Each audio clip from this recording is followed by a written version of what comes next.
성도 여러분 안녕하십니까? 이 시간은 개인적으로 묵상하면서 오늘의 말씀을 통해 하나님의 음성을 듣고 깨닫도록 성령 하나님의 능력을 구하는 시간을 갖겠습니다.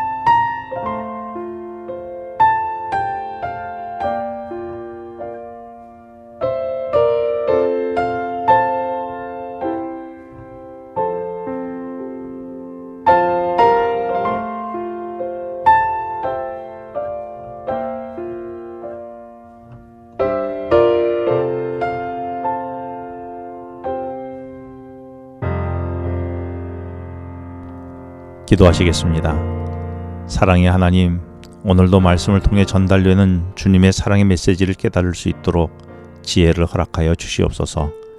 예수님의 이름으로 기도합니다. 오늘은 창세기 27장 30절에서 40절의 말씀을 묵상하겠습니다. 오늘 말씀은 야곱이 이삭에게 축복을 받고 나간 후에 에서가 사냥한 고기로 음식을 만들어 이삭에게 드린 이야기로 시작합니다.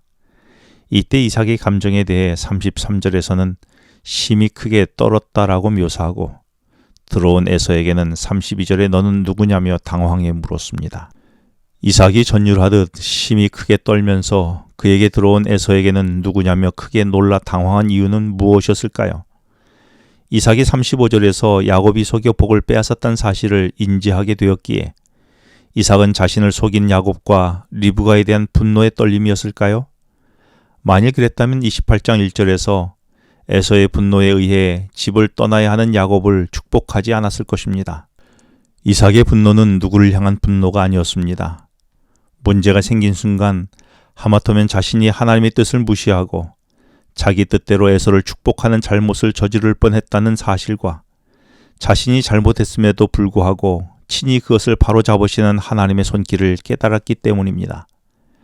왜냐하면 창세기 25장 23절에서 에서와 야곱이 출생할 때에 하나님은 야곱이 언약의 자손의 계보를 이을 것을 분명히 말씀하셨습니다. 그러나 이삭은 그동안 자신과 다른 도전적 성격의 에서를 좋아했고 사랑했습니다. 그래서 하나님의 계획과 달리 에서에게 장자의 축복을 주려고 했던 것입니다.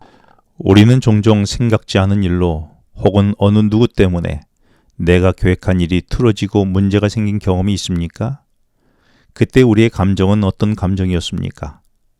그 감정은 누구를 원망하는 감정이었습니까? 아니면 이 문제에서 나의 잘못을 깨닫게 하시는 하나님을 발견하게 된 것에 대한 감정이었습니까? 자신을 바로잡으시는 하나님의 손길이 이삭에게 느껴졌을 때에 이삭은 완전히 변했습니다. 자신의 뜻을 버리고 철저히 마음을 돌려 하나님의 뜻을 순종합니다. 그 증거가 축복을 빼앗겨 화가 난 에서가 야곱을 죽이려고 하자 야곱은 도망가게 될 때에 이삭은 도망가는 야곱을 향해 축복을 하게 됩니다. 28장 3절부터 기록된 그 축복의 내용을 가만히 보면 하나님이 아브라함을 부르셨을 때에 약속하셨던 땅과 민족에 대한 축복이 야곱에게서 이루어질 것이라는 것이었습니다. 하나님의 뜻이 다시 깨달아지는 순간 이삭은 자기의 모든 것을 버리고 하나님 앞에 굴복합니다. 그리고 하나님의 뜻을 실행하는 것입니다. 그리고 하나님의 뜻을 깨달은 이삭은 단호해졌습니다.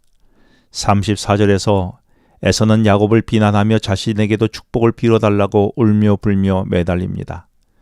그러나 37절에서 이삭은 단호하게 내게 줄 수 있는 것이 없다라고 말합니다. 그래도 에서가 포기하지 않자 40절에서 너는 내 아우를 섬길 것이라는 야곱의 축복을 다시 확인시켜 줍니다. 하나님의 뜻이 깨달아지고 자신의 잘못된 판단이 깨달아지는 순간 비록 자신이 그동안 끔찍히 사랑하는 아들의 소원이었지만 그의 소원을 들어줄 수가 없었습니다. 이삭은 그 누구를 사랑함보다 하나님을 사랑하고 말씀을 따르는 것이 그의 삶의 제1의 원칙이었기 때문이었습니다. 이것을 다시 깨닫는 순간 하나님의 뜻에 온전히 따르기로 결심하면서 단호함을 보였던 것입니다. 오늘 우리는 하나님의 뜻이 깨달아질 때에 하나님께로 마음을 돌이켜 순종하는 이삭의 단호함이 있습니까? 여전히 저울질하며 내가 사랑했던 것에 끝나풀에 끊지 못하고 갈등하고 있지는 않습니까? 하나님의 뜻이 깨달아질 때에 이삭의 단호함이 우리에게 있어야 하지 않을까요? 그 단호함에는 그 어떤 것에도 흔들림이 없는 단호함이 있어야 하지 않겠습니까? 그런데 혹시 그 단호함을 흔들리게 하는 것이 아직 우리에겐 남아 있습니까? 있다면 그것은 무엇입니까? 하나님의 뜻을 헤아리기보다 자신이 원하는 것을 얻지 못했다는 박탈감이 에서의 시야를 흐리게 하였습니다. 결국 41절에서 에서는 언약의 계승자인 야곱을 죽이겠다는 결단으로 이어지게 되지요. 그리스도인들도 살아가면서 실수를 저지를 수 있습니다. 하나님의 뜻을 알면서도 욕망을 쫓아 하나님의 뜻을 거스리는 결정도 할 수 있습니다. 그러나 그 일에 대해 하나님이 직접 간섭하실 때는 빨리 자신의 뜻을 접고 하나님 편에 설 수 있어야 합니다. 끝까지 자기의 욕심과 의지를 세우지 말아야 합니다. 예수님의 제자 중에 베드로와 가룟 유다는 예수님을 배반한 같은 잘못을 저질렀지만 베드로는 돌아섰고 유다는 돌아서지 않았습니다. 그 결과 베드로는 사도로서 주님의 남은 사역을 감당하다 순교했고 유다는 자살로서 생을 마감했습니다. 오늘도 이삭처럼 속히 돌아서 하나님의 뜻을 쫓는 은혜를 경험하는 하루가 되기를 간절히 바랍니다. 기도하시겠습니다. 하나님 아버지, 문제 속에서 누구를 원망하고 탓하기보다 문제 속에서 나의 잘못을 깨닫고 돌이키시는 하나님의 은혜를 깨닫게 하여 주시옵소서. 그리고 문제 속에서 하나님의 뜻이 깨달아질 때에 돌이켜 순종하는 단호함이 우리에게 있게 하여 주시옵소서. 그 단호함이 무엇으로도 흔들리지 않게 하여 주시옵소서. 예수님의 이름으로 기도합니다. 지금은 개인 기도 시간입니다. 오늘 주신 말씀을 묵상하면서 주어진 기도 제목과 개인 기도 제목을 놓고 기도하시겠습니다.